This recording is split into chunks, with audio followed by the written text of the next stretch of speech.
मौला तो मुश्किल सुनने वाले हैं। मौला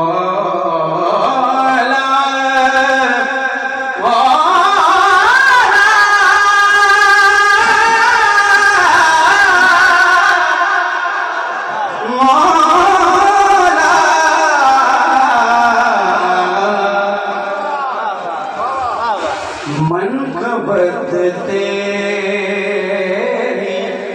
वैसे भी सफर शुरू हो गया, बीवी का नाम है कि मनकबत तेरी रसूलों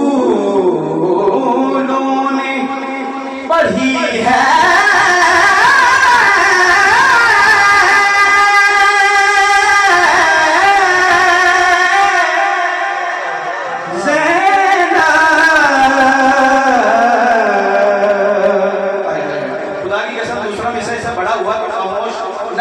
बोल पड़ेगा, अगर बड़ा ना हुआ तो खामोश हो जाइएगा कि मनकबत तेरी रसूलों ने पढ़ी है,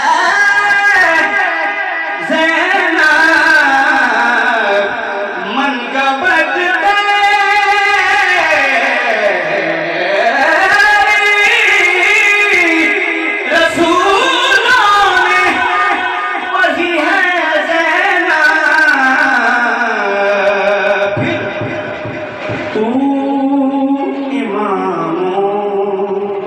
के लिए नाद अली है,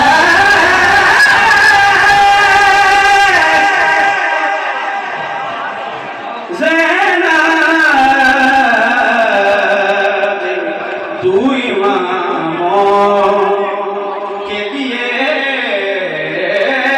नाद अली है।